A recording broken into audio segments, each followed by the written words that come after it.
Hey guys, what's up? Yeah, it's Race again. So again, I think I will just focus my content on more slow farming, enjoying the game and Weapons, stuff. supplies, power So levels, mission this is count. not Check for people computer who for the rush. 17th time. If you Standing guys by. rushing, I know you guys are gonna be, you guys Are definitely you better than me. inviting me on a date? So today the one I want to talk about is the build, my Rebecca build, which I kind of like a lot because it lets my Randy sit down and do nothing. And yeah, Randy is my guy. If I want to just AFK, he's my guy. Just come, sit down. I do anything else. I do other play other games. I do I don't know play Uma Musume in the background or something like that. But that's the point. This is for slow farming, enjoying the game and stuff, right? So again, Rebecca is a very good character. I think she's one of the best characters in the game. I just want to unlock this one. I forgot to unlock it. So I think she's the best farming character in the game. Simply because of her. You all know the jellyfish, right? Is it jellyfish? Yeah, just call it jellyfish.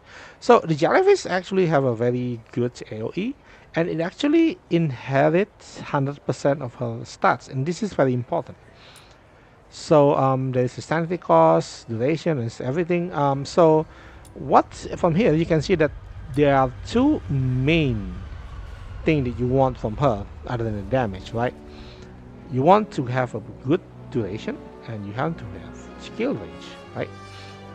Of course, the AOE gonna need a skill damage.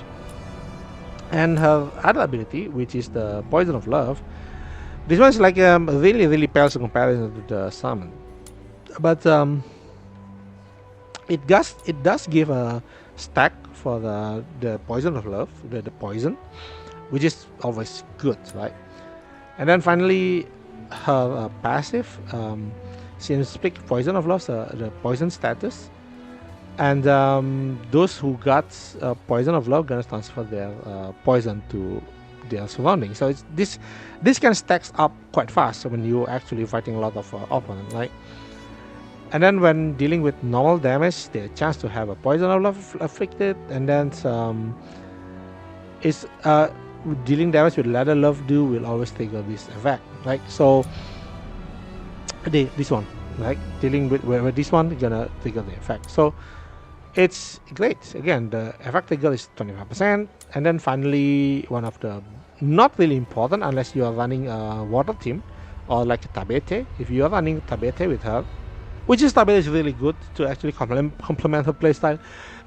This you want to, but for me, I just go for it because even though she only buff herself, it doesn't matter, right? So, for her build, right?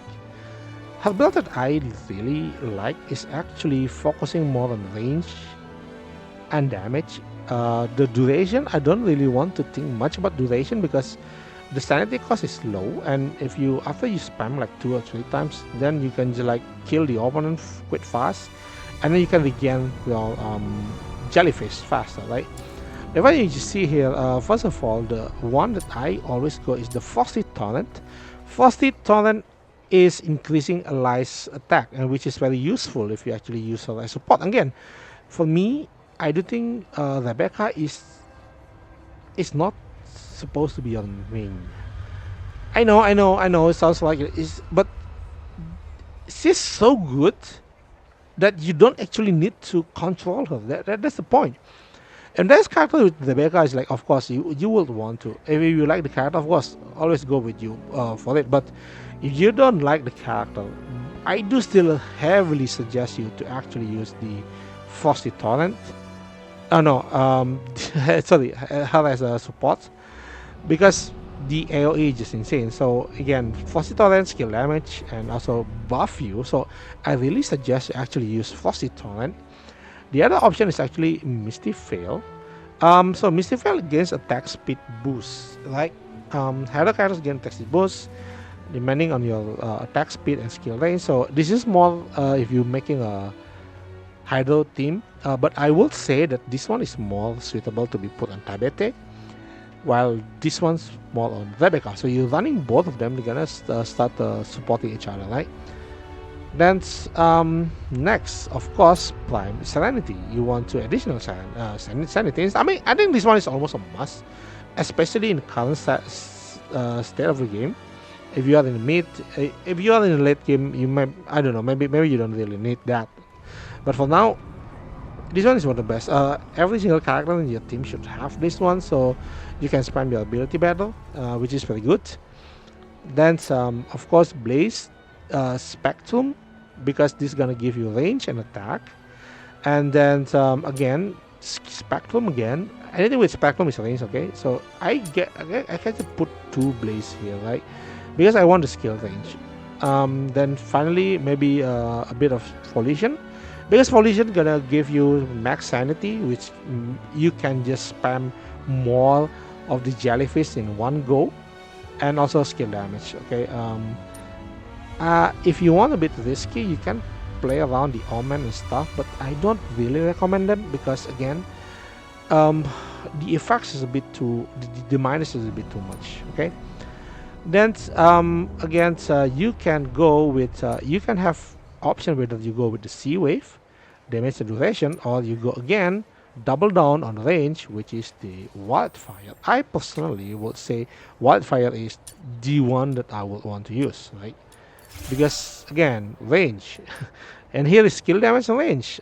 So yeah, for the duration, not really fan of it. I will go with the wildfire anytime of the day. Then other than that, get anything with spectrum or the damage. Again, because the area she covers is going to be really huge with the AoE. I always go with the AoE first, okay? And then that just fill up anything with attack, AoE, and skill damage.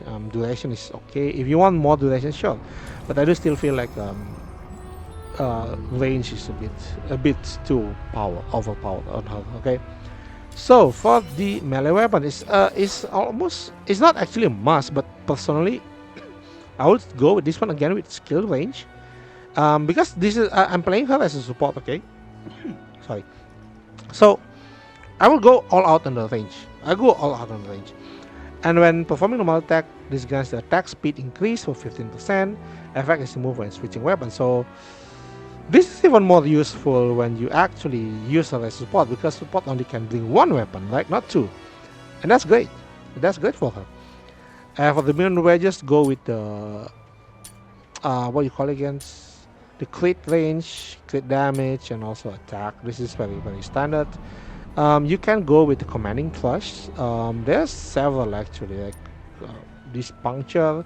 You throw 5 pole arms forwards. I like commanding thrust more. It's just simply like which one you want. Again, commanding thrust has attack range, which gonna help her a little bit, right? The other crit damage, crit chance is also good, right? Placing ascent is good. Personally, I like the commanding thrust. Simply, this is my thing, okay? Because the range, I like the range.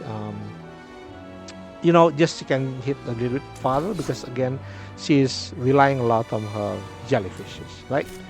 As for the grenade launcher, to be honest, I haven't created a grenade launcher because I don't see how much is actually that important for her.